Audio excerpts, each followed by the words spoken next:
Bonjour et bienvenue pour cette nouvelle émission. On est très heureux et honoré d'accueillir aujourd'hui un artiste majeur de la chanson française qui fête ses 50 ans de carrière.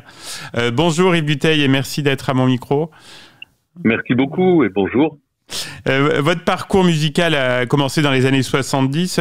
Comment elle était née votre passion pour la musique et la chanson ? Je crois que c'est une question presque, j'allais dire, génétique. Ah oui.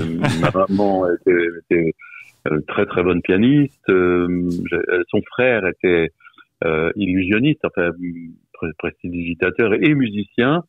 Lui jouait de la scie musicale. Mon grand-père paternel écrivait des poèmes. Voilà, je pense que j'étais un petit peu une résultante de tout ça et que mon destin était presque tracé. Oui, c'est sûr. Dans votre parcours, il y a une chanson emblématique qui a marqué vos débuts et puis les esprits. Prendre un enfant. Est-ce que vous aviez imaginé à ce moment-là qu'elle allait prendre un tel impact ? Non, c'était plutôt l'inverse. En fait, j'avais fini d'écrire l'album et puis m'est venu cet élan, cette émotion que j'ai traduite d'abord en musique et puis ensuite en mettant un texte sur les notes. Et elle avait tout pour ne pas réussir, en fait. Il y avait une intro qui durait presque 40 secondes. Ça se danse pas. C'est quelque chose d'un peu atypique, quoi. C'est un peu un ovni dans le monde de la chanson à ce moment-là. Et du coup, non, je m'attendais pas du tout à ça. Et je m'y attendais tellement pas que toutes les autres chansons de l'album sont passées devant. Et Monique Lemarcy, qui était à l'époque responsable de la programmation musicale sur RTL, vient au concert aux Champs-Élysées, en fait, au théâtre des Champs-Élysées à Paris. Oui. Et elle remarque cette chanson dans le tour et la réaction du public et elle dit mais je crois qu'on est passé à côté de quelque chose. Et 1 an et demi après. D'accord. Elle met cette chanson en programmation comme une nouveauté. Et ça a été parti. Il faut préciser quand même, parce que c'est quand même incroyable. Le disque était sorti au Québec. Mais au début, c'était à peu près au même moment qu'en France. Et c'était sous un label, bon, je ne citerai pas le nom. On a vendu 127 exemplaires du disque. Ah oui. Et le disque ressort au Québec un peu plus tard. Et là, ça devient la chanson des baptêmes, ça devient... Ça explose, oui.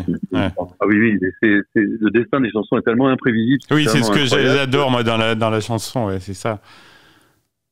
Et depuis, elle m'accompagne, cette chanson, de façon surprenante, en permanence. Et quelques années plus tard, il y a la langue de chez nous, on peut dire que c'est peut-être votre deuxième plus gros tube, non Alors, c'est encore Monique Lemarcy. Eh oui, donc elle compte pour vous. Elle a réalisé que peut-être on était passé à côté de cette chanson à la sortie du disque et 1 an après, elle refait exactement le même. Ah, c'est excellent, ouais. Et voilà. Et mais bon, il y a eu quelques autres chansons, mais bien sûr, c'est dire parfois l'importance d'une personne dans le destin d'une carrière. Ouais. Et vos textes ont toujours porté des messages humanistes et engagés. Qu'est-ce qui vous inspire dans l'écriture au quotidien ? En fait, c'est pas tout à fait juste de dire que ça a toujours été aussi engagé. Oui, il y en a d'autres, oui. Non, mais c'est une période. Au départ, moi, j'étais pas forcément un artiste qu'on pouvait qualifier d'engagé. Quand je chantais Un lilas pour Eulalie ou La tendre image du bonheur, c'était de la douceur, c'était un côté un peu bucolique. J'étais adolescent et j'écrivais mes premières chansons. Et puis, peu à peu, je pense que le monde a changé et moi j'ai évolué aussi, j'ai pris conscience d'un certain nombre de choses et surtout vous parliez de la langue de chez nous, c'est une des premières chansons qui a eu un itinéraire tout à fait inattendu pour moi, de fédérer une cause, la cause de la francophonie. J'étais pas forcément prêt à imaginer qu'une chanson pouvait autant rassembler. Et une chanson qui est devenue emblématique de la francophonie, qui a fait de moi au départ une sorte d'ambassadeur de la langue française un peu partout dans le monde où la francophonie était présente mais pas forcément caractérisée par un point de rendez-vous. Et cette chanson a servi d'étendard en fait. Et je me suis rendu compte qu'une chanson pouvait aussi être engagée. Une chanson pouvait aussi rassembler autour d'une cause pas forcément convaincre, Oui. mais en tout cas peut-être rassembler des gens qui pensaient tous de la même manière, mais qui n'avaient pas vraiment un endroit virtuel pour se rassembler.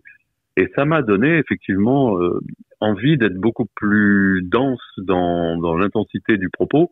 Et c'est là que j'ai commencé à être vraiment engagé. Et puis alors, on parlait tout à l'heure de prendre un enfant.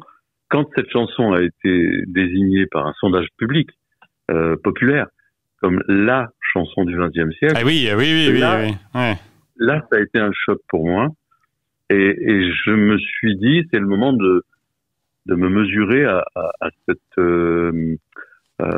création artistique. Est-ce que je suis l'homme de cette création-là? Est-ce que je suis capable de mettre en application tout ce que j'essaye de défendre, ce côté humaniste? Est-ce que je peux le mettre en œuvre? Et là, oui, je suis vraiment devenu un artiste engagé, mais pas au sens politique, pas au sens partisan, sur des causes qui sont, vous l'avez dit, plutôt humanistes. Oui, voilà. Ouais. Vous avez été maire également de Précy-sur-Marne pendant plusieurs années. En quoi cette expérience elle a nourri votre vision d'artiste et d'homme? Je crois que la poésie est quelque chose d'un peu évaporé, d'un peu nébuleux. On est poète, un peu comme on peut être peintre ou sculpteur, mais en fait, être maire d'un village, ça n'a plus rien à voir. Là, oui. Vous êtes les mains dans le moteur et vous êtes en train de regarder comment ça fonctionne pour essayer de faire que ça fonctionne mieux. Oui. et effectivement, c'est un peu ce qui s'est passé même au niveau de l'écriture. C'est-à-dire, oui, j'ai commencé à regarder le monde avec un œil beaucoup plus concret, beaucoup plus pragmatique. Et je suis, je crois, devenu un homme de dossier. C'est-à-dire, forcément, je ne défendais plus une idée comme un idéaliste ou comme avec un peu d'angélisme, de naïveté ou de côté fleur bleue, bucolique. Là, non, j'étais confronté à des réalités vraiment extrêmement concrètes et je pense que c'est là que je me suis rendu compte que la poésie n'était jamais aussi forte que quand elle était ancrée dans le réel. Et effectivement, vous me demandiez ce que ça a changé pour moi. Oui, ça a changé le fait que mon écriture est devenue beaucoup plus militante, je dirais, mais ça disait pas encore militant de quoi.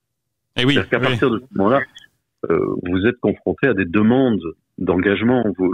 Le monde associatif vous sollicite beaucoup plus et vous êtes la cible un peu de toutes les causes les plus légitimes, celles auxquelles il est difficile de répondre non.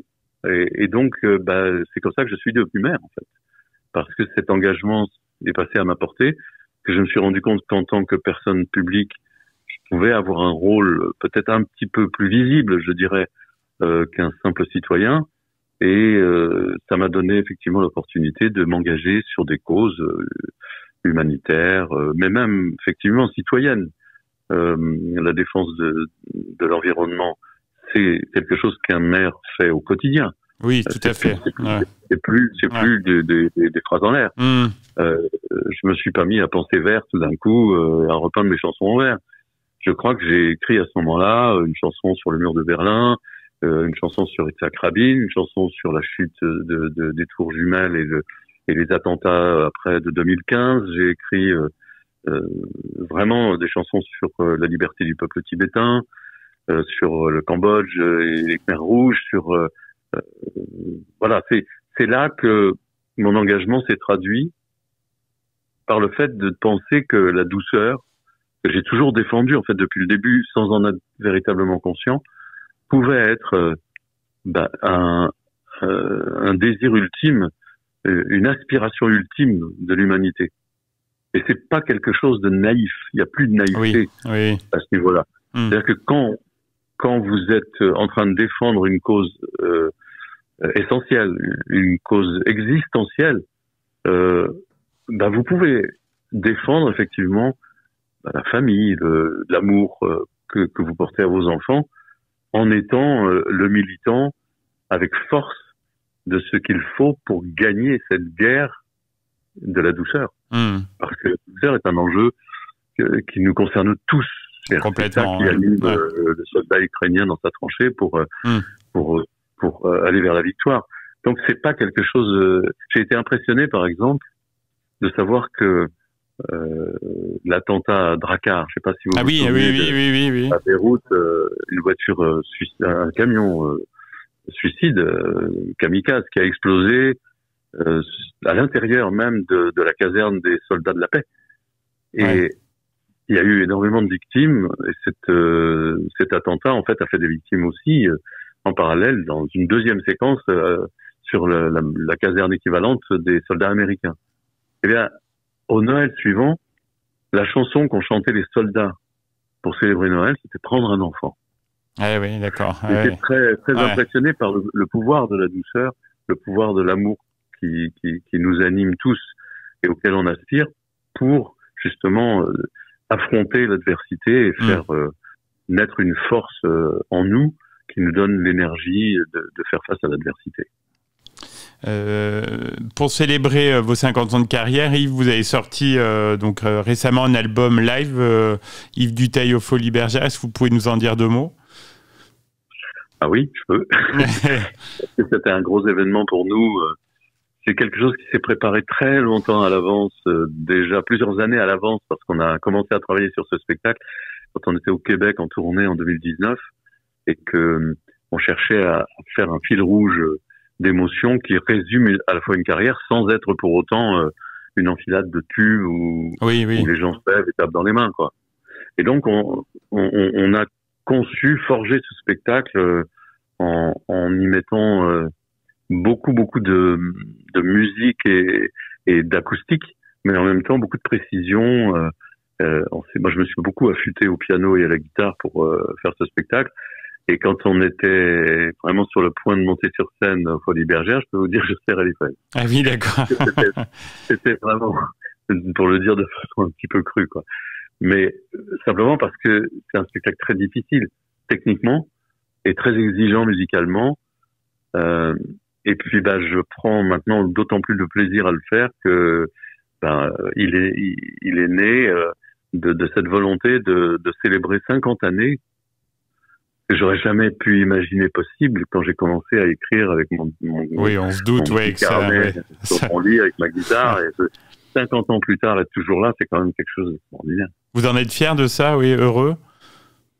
Heureux, émerveillé un peu, aussi, surpris de cet amour qui s'échange entre le public et nous sur scène. Et puis, je crois que la scène, c'est le moment de la récompense, de l'écriture. Oui, bien sûr. C'est un peu comme l'emballage cadeau que vous faites en secret. Et puis, tout d'un coup, vous offrez le cadeau et ça, c'est le spectacle. Voilà.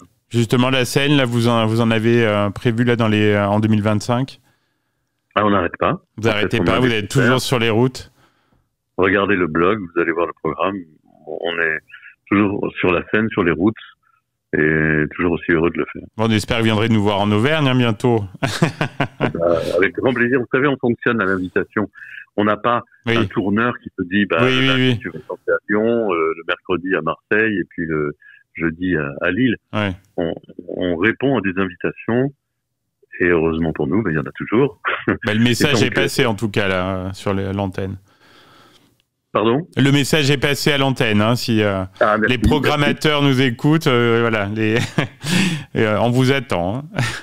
C'est gentil, merci beaucoup. Est-ce que vous avez d'autres projets là? Parce que vous avez écrit aussi des ouvrages. Est-ce qu'il y a des projets d'écriture ou de nouvelles chansons là en préparation? Écoutez, il n'y a pas de nouvelles chansons en préparation parce que je suis vraiment dans une démarche avec toute une équipe pour rassembler tout ce qu'on a fait pendant ces 50 années. C'est-à-dire, on a sorti, il y a quelques mois, une intégrale. Ah oui. Qui s'appelle Chemin d'écriture. Oui. Qui regroupe tout ce qu'on a enregistré, en fait. Depuis le début, il y a 16 CD qui regroupent 370 versions de chansons, y compris les chansons que j'ai enregistrées, des chansons des autres que j'ai enregistrées dans des versions personnelles, des duos. Il y a un spectacle imaginaire avec des versions inédites en public qu'on a regroupé comme un vrai spectacle. Il y a aussi des maquettes de chansons pour montrer comment se fabrique une chanson et des versions successives, virage par exemple en bossa, des versions guitare seule, piano seul ou à deux guitares avec des amis qui chantent avec moi, etc. Et en fait, tout ce travail s'appelle chemin d'écriture parce qu'il regroupe à la fois ce coffret de 16 CD et aussi un livre avec tous les textes de mes chansons, avec des commentaires de ma part, commentaires chanson par chanson, album par album, époque par époque. Et puis, là, on a remis à jour toutes les partitions de mes chansons pour que quand quelqu'un essaie de jouer la chanson, il retrouve exactement vraiment ce que moi j'ai mis dedans, techniquement à la guitare ou au piano. Et puis, on continue, on met en ligne sur les plateformes les concerts qui ont été publiés.